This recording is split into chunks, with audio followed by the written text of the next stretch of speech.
Hoy es 25 de diciembre y por tanto se celebra la Navidad. No durante todos los días del año podemos disfrutar esta festividad.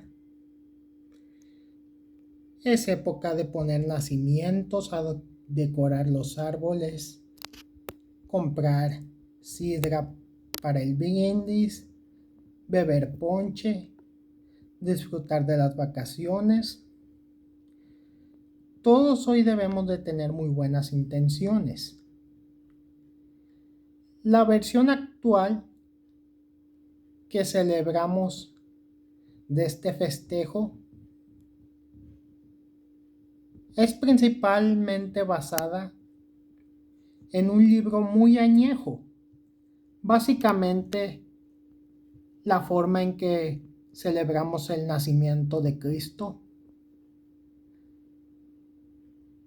se lo debemos en tiempos actuales a un libro hoy por hoy muy reconocido. Es de Charles Dickens, Canción de Navidad. Es la forma en la que ahora, más que nunca, asociamos esta añoranza de festividad. Fue lo que marcaría la pauta para nuestros tiempos modernos. Pero díganme ustedes, ¿cuál es el meollo de todo esto?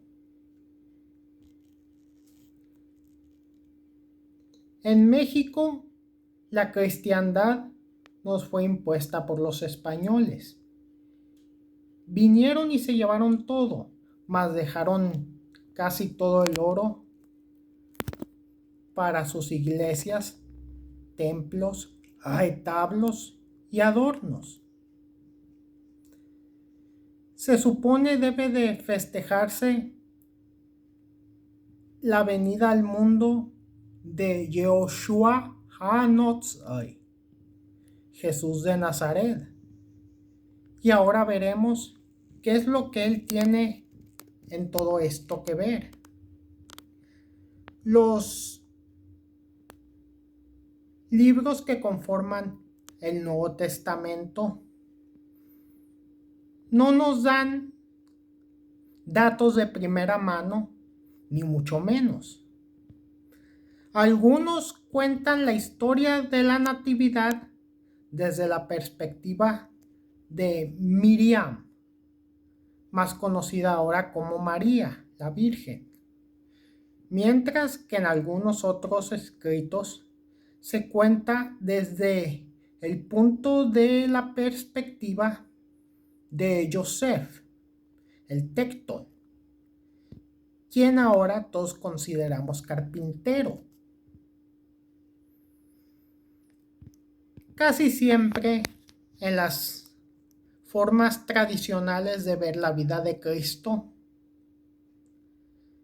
hay una manera en que hace quedar todos los hechos diversos y formas diferentes que se dan en cada versión de los evangelios. Una forma o un punto de vista en que se cuente una historia coral, pero sin prisa.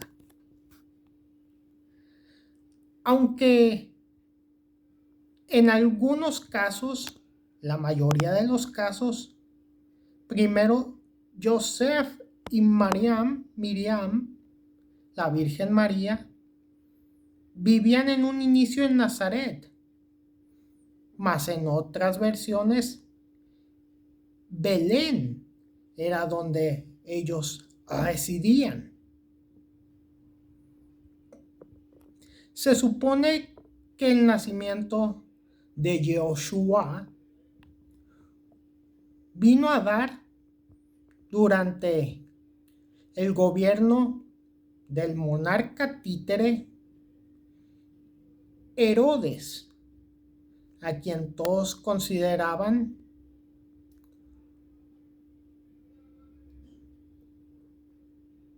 un soberano impuesto por César y también por el Imperio Romano.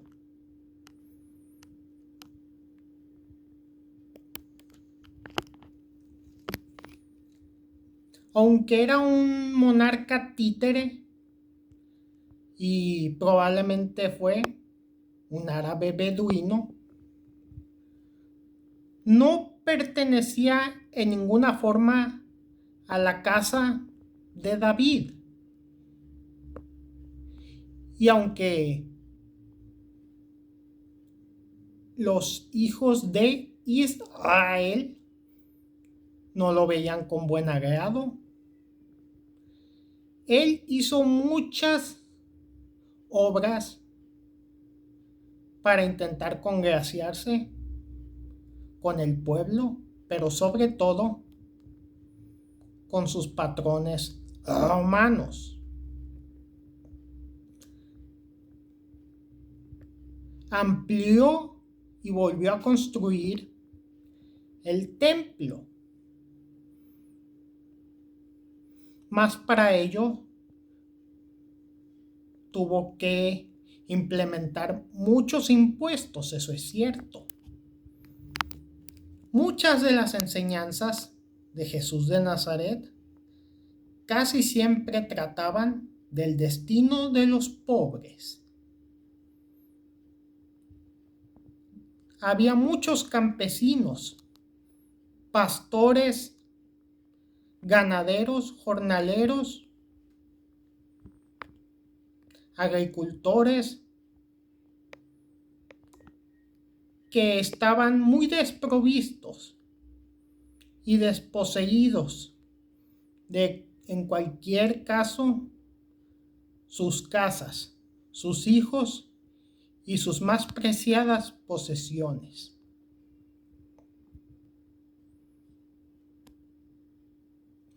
Aunque se diga que José pudo ser un carpintero, tal vez era básicamente un hombre que trabajaba arduamente con las manos. Eso debe de ser concreto. Pudo haber sido carpintero, quizá ebanista, pero la madera en Galilea era muy escasa, muy costosa. Y aunque tal vez estuvo fuera de su alcance, pudo haberla empleado una que otra vez. También pudo haber sido agricultor, pudo ayudar a construir o a reparar utensilios de trabajo. ¿Y qué me dicen de la Virgen María? En esta historia debemos de tener su papel muy claro. Las jóvenes en esos tiempos eran dadas en matrimonio en una edad que eran todavía niñas muy jóvenes y con sueños. Básicamente a los 12, 13, 14 años de edad ya debían estar con un pretendiente su matrimonio concertado. Sobre todo que fuera parte del clan de la tribu, para así mantener las propiedades entre la parentela y poder así tener posibilidades de futuro en esta su sacrosanta tierra.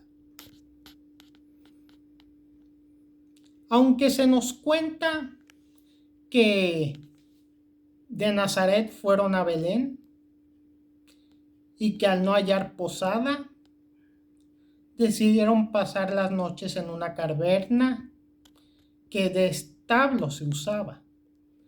Pero debe de entenderse también con mucha certeza de que en algunas versiones ellos ya vivían en Belén, o eso se aparenta. El lugar en el que pudo haber nacido Cristo pudo haber sido la casa oficial de la familia, sobre todo cuando en esas épocas los varones se tenían básicamente en la planta de abajo de la casa. Algunos piensan que sí, tal vez rodeados por animales y por una que otra pariente o comadrona que ayudaba en el parto para asistir a la madre y a la criatura. ¿Qué diremos sobre los sabios de Oriente? En los evangelios no nos dan muchos datos. Su historia y su leyenda son ahora distintamente presentes. Se considera que eran nada más 3, solo por la cantidad de obsequios que se cuenta que llevaban. Mas pudo ser un número diferente. No solamente soberanos o monarcas, pudieron ser astrólogos, hombres de ciencia, o también personas muy versadas en los horóscopos. Pudieron seguir la estrella, mas cuántos son, tal vez nunca lo sabremos. En la actualidad se cree que solamente eran Melchor, Gaspar y Baltasar. Mas solamente eso es una tradición muy posterior. Como casi siempre en las representaciones artísticas de la Epifanía y en la doctrina cristiana, se solidifica su papel. Mas no volvieron con Herodes, quien los había visto y había seguido, pues quería él saber dónde había nacido el Cristo. Aunque no tenemos ningún escrito ni papel histórico que nos diga que Herodes el Grande haya propiciado la matanza de niños inocentes y pobres, buscando al próximo soberano, quien debería de llevar la corona. La verdad es que eso no afectó mucho a los lectores y a las audiencias a quienes iban dirigidos las historias y creencias. Sobre todo porque el gobernante marioneta ya había ejecutado a varios de sus hijos y lo hizo sin ninguna pena, con tal de asegurar su gobernatura, su trono. Cometió muchos crímenes, los cuales no solamente serían por miedo a perder su papel como gobernante de los judíos, sino también porque de su enfermedad, su mente tenía tantos estragos y en el solsticio de sus años perdería tanto la vida como la salud. Primero, luego sus hijos serían quienes se llevarían cada uno una parte de su país y sus terrenos. Se dice que los pastores fueron a ver al Cristo Señor, porque al parecer un ángel se les apareció. Bien que dice las profecías. Y es que es de ti, oh Belén Efrata, que no eres muy pequeña entre las principales y principescas ciudades de Judá, porque es de ti de donde habrá de surgir el caudillo que está destinado a ser el pastor de mi pueblo, Israel.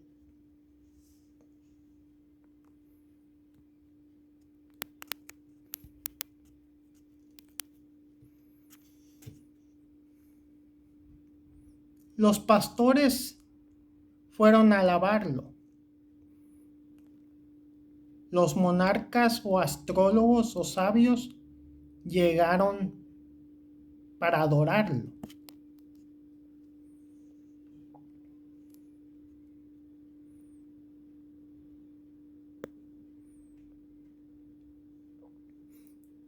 Habrán de haber marchado a Egipto, como se cree, debido a que es otra profecía que, como se lee, y luego pasar los años perdidos en el pueblo de Nazaret, hasta que Jesús comenzara pues su ministerio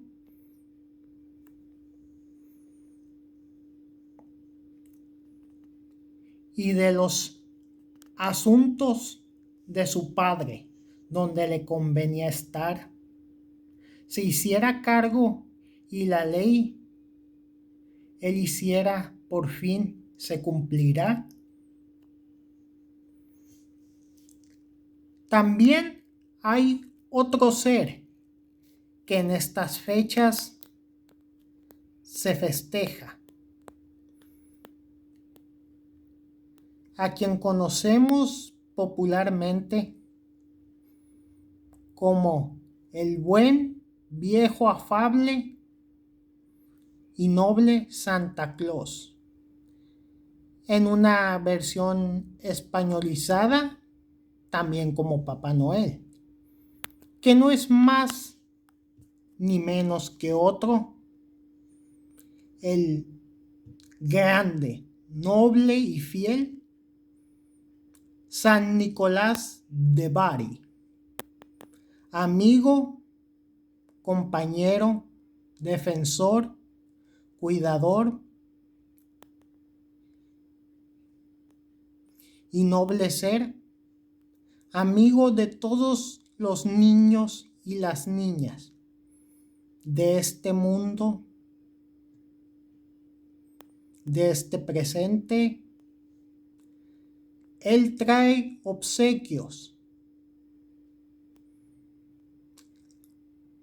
¿Cuál es su historia? ¿De dónde surge su legado? La versión más famosa que se ha popularizado desde inicios del siglo XX puede ser la obra novela La vida y aventuras de Santa Claus. Más él como Cristo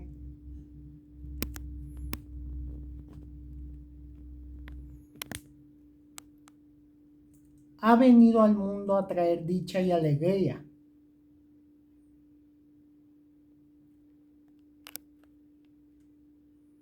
Y es en una cruz de sacrificio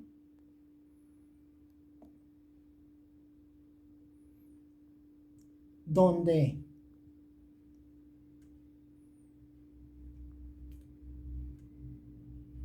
los pecados y males de este mundo han sido pagados. Y así Dios su Padre se ha conmovido y ha reconciliado con este mundo.